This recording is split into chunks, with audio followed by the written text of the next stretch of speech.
আসসালামু আলাইকুম এভরিওয়ান, কেমন আছেন সবাই? আশা করছি যে যেখানে আছেন সবাই অনেক ভালো আছেন। আলহামদুলিল্লাহ আমিও ভালো আছি। রত্নার সুইট হোমে আপনাদেরকে স্বাগত জানাচ্ছি নতুন আরেকটি ভিডিও দেখার জন্য। এখন ওই ঘড়িতে বাজে 5:30টার মতো। আমি রান্নাঘরে এসেছি প্রতিদিনকার মতো রান্না করতে। কিন্তু দেখেন রান্নাঘরে আসার পরে এত সুন্দর একটা দৃশ্য দেখার পরে মনটা এমনি ভালো হয়ে গেল।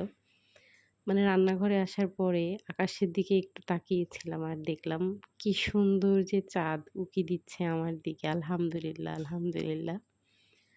তো এই তো দিনটা শুরু করলাম ফজরের নামাজ পড়ে, তারপরে এসেছি রান্না করতে।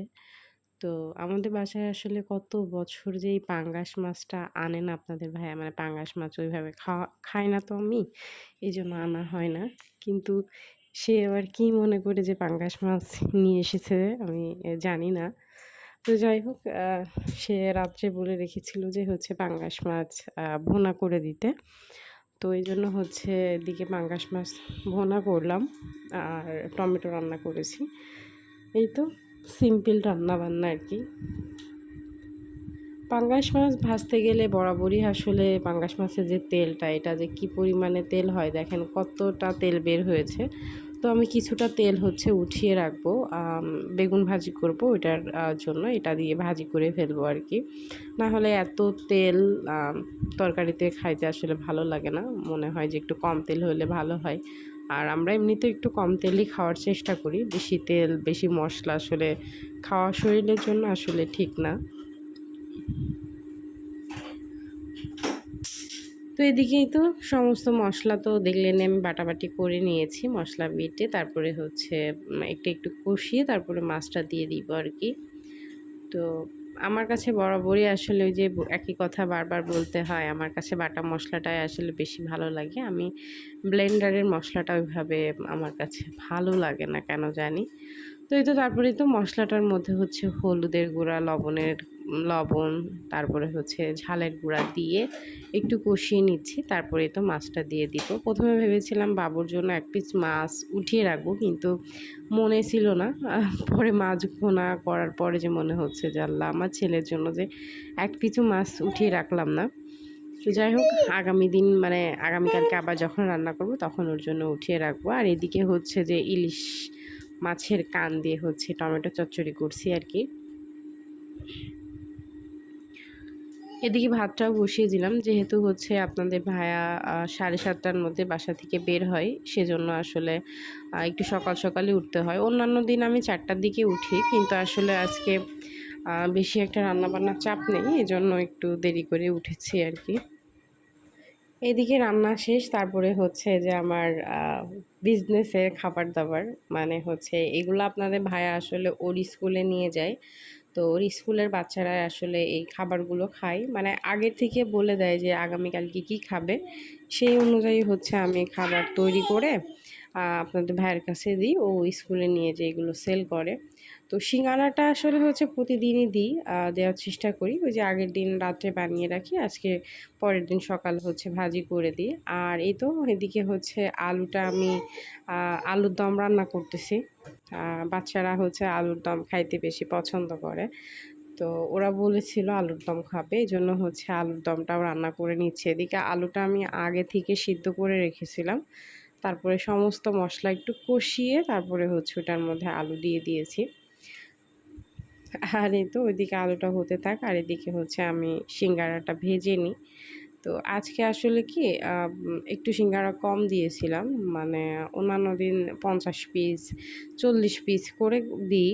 কিন্তু আসলে আমার শরীরটা একটু খারাপ, মানে কয়েকটা দিন এত পরিমাণে ধকল গেছে, এজন্য আসলে আমি আমার আসলে গতকালকে বানাতে ইচ্ছা করছিল না, কিন্তু আজকে যেহেতু দিতে হবে এজন্য অল্প মানে খাবার দিতে হবে, তো সেজন্য আসলে অল্প করে আমি বানিয়েছিলাম। আপনাদের ভাইয়া বলেছিল যে অল্প অল্প করে দিও আর কি।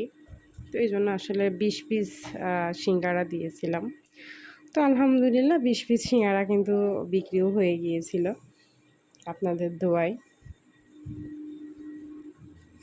এই গরম গরম সিঙ্গারা খাইতে যে কি মজা লাগে, মানে আমার তো খুবই ভালো লাগে। আপনাদের কার কার ভালো লাগে অবশ্যই কিন্তু কমেন্টে জানাতে ভুলবেন না।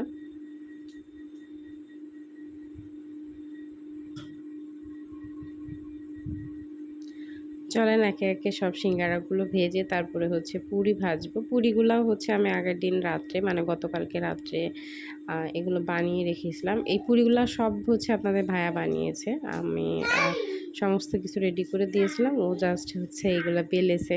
এত সুন্দর করে ওই পুরিগুলা বানাতে পারে। আমি বানাতে গেলে একটু বড় সাইজের হয়, কিন্তু ও বানালে এই ছোট ছোট সাইজ হয়। এগুলা হচ্ছে ৫ টাকা পিস আর কি।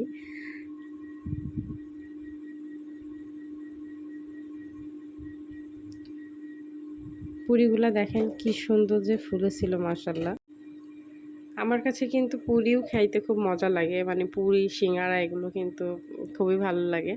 তো যাই হোক, আমার ভিডিওটা এখনও পর্যন্ত যারা দেখছেন বা আমার সাথে এখনও পর্যন্ত যারা আছেন, তাদের কাছে আমার একটা রিকোয়েস্ট, আমার চ্যানেলটা সাবস্ক্রাইব করবেন।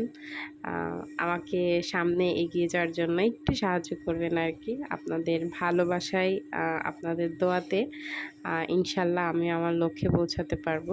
দোয়া করবেন আমার জন্য এবং আমার পরিবারের জন্য। আর ভিডিওটা কেমন লাগছে বা কেমন লেগেছে আপনাদের অবশ্যই কমেন্টে জানাতে ভুলবেন না।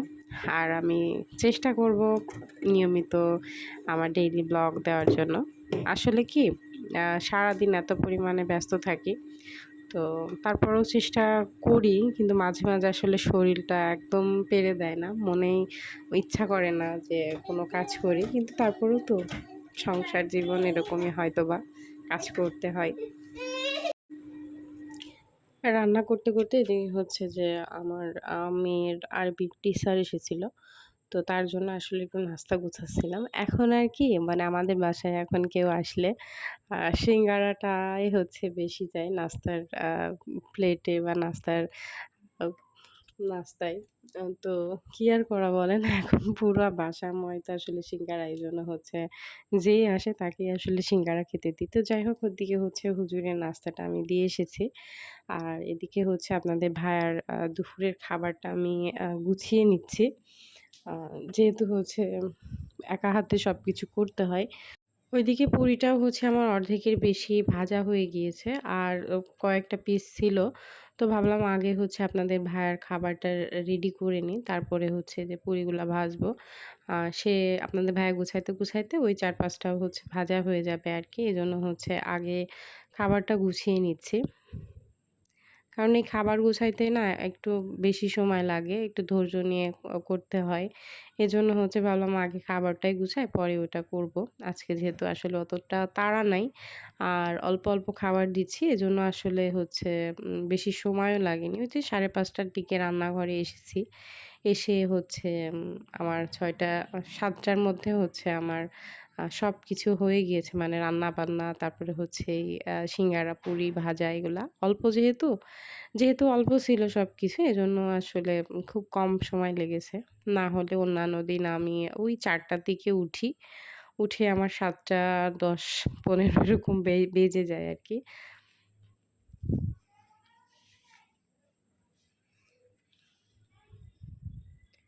তো এদিকে হচ্ছে আমি না আজকে সকালে ভাতই খাইনি এই পাঙ্গাস মাছের কারণে। কারণ হচ্ছে আমার পাঙ্গাস মাছটা খেতে ইচ্ছা করে না। কত বছর যে পাঙ্গাস মাছ আমি খাই না, আমার ভালো লাগে না কেন জানি না। তো এজন্য এই পাঙ্গাস মাছ রান্না করেছি। এজন্য আমি আজকে সকালে ভাতই খাইনি। তো যাই হোক, এদিকে হচ্ছে আমার এই তো ও আপনাদের ভাইয়ার খাবারটা গোছানো শেষ। চলেন হচ্ছে এবার বাকি পুরিগুলা ভেজে নিই। ভেজে হচ্ছে আপনাদের ভাইয়াকে বিদায় দিব। আর এদিকে এই তো আমার সমস্ত কিছু হচ্ছে ভাজাভাজি করা শেষ। এক বাটির মধ্যে আজকে পুরি আর সিঙ্গারা দিয়েছিলাম। আরেক বাটিতে হচ্ছে আলু দিয়েছিলাম। আর দেখেন রান্নাঘরের অবস্থা। আপনাদের ভাইয়াকে বিদায় দিয়ে তারপরে হচ্ছে আমি পুরা রান্নাঘরটা আসলে গুছাই। আ কারণ সে থাকা অবস্থায় আমি গুছাইতে পারি না। সে চলে গেলে আমি আস্তে, আস্তে নিরিবিলি হয়ে রান্নাঘরটা পুরাটা গুছায়ে তারপরে হচ্ছে মুছে ফেলি একদম। কারণ এলোমেলো হয়ে থাকে, তো এটা গুছিয়ে রাখলে আসলে আমার কাছে মানে মানসিক একটা শান্তি আরকি। তো এদিকে হচ্ছে কেক বানিয়েছিলাম গতকালকে রাত্রে ৮টা হয়েছিল হাফ পাউন্ডের একটা কেকে।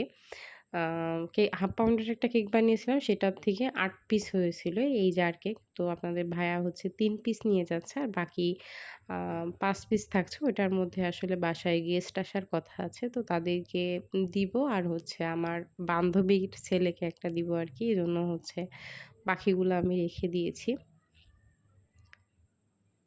আর এই তো বিসমিল্লাহ বলে আপনাদের ভাইয়াও হচ্ছে রওনা দিয়ে দিয়েছে। সে বাসা থেকে বের হওয়ার সাথে সাথেই হচ্ছে একটা রিক্সা পেয়ে গিয়েছিল আজকে।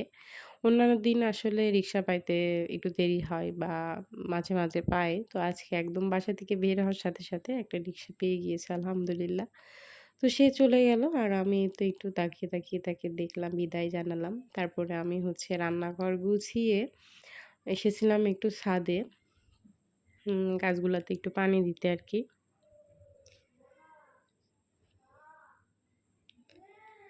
মাঝে, মাঝে মনে করি যে হচ্ছে গাছগাছালিগুলার একটু যত্ন নিবো, ছাদ বাগান করব। কিন্তু আসলে আমি পেরে উঠি না। আমার এত পরিমাণে মানে ব্যস্ততার মধ্যে দিন যায়। আসলে আমি একা হাতে তো সবকিছু সামলিয়ে উঠতে একটু হিমশিম খেয়ে যাই। আর তারপরে যেহেতু ছোট বাচ্চা আছে, তো কি করব বলেন? তবুও চেষ্টা করি মাঝে, মাঝে আসলে নিজেকে পিছন থেকে পুশ করি যে তোমাকে পারতেই হবে, তুমি কেন পারবা না? আ তুমি স্ট্রং। তো এইভাবে আসলে আমি চলছি। কিন্তু বিশ্বাস করেন আমার শরীর আ আর চলে না। মানে ইচ্ছা করে না। কিন্তু তারপরেও ওই যে নিজেকে পুশ করছি যে না তুমি পারবে। যেহেতু ছোট বাচ্চা আছে, সংসারটা তোমার। সব মিলিয়ে তোমাকে পারতে হবে। তোমাকে জয়ী হতে হবে আরকি। তো আরেকটা জিনিস আমি এখন ভয়েস দিচ্ছি। আমার ছেলে কিন্তু আমার সামনে দাঁড়িয়ে কথা বলছে। এটা একটু ইগনোর করবেন। মানে আপনারা একটু মানিয়ে নিবেন আরকি। কিছু করার নেই। ছোট বাচ্চা থাকলে আসলে এরকমই। ছাদে আসার পরে পাশে মানে পুকুরির ধারে একটা বাসা আছে। ওই বাসায় ছাদে হচ্ছে তারা কিছু কবুতর পালে। এইগুলা দেখতে দেখি ভালো লাগে আমার। আ তো দেখলাম যে কবুতরগুলা হচ্ছে মানে কি বলে উড়তেছে। তো ভাবলাম এগুলা একটু ক্যামেরা বন্দি করে নিই। তো কেমন লাগলো?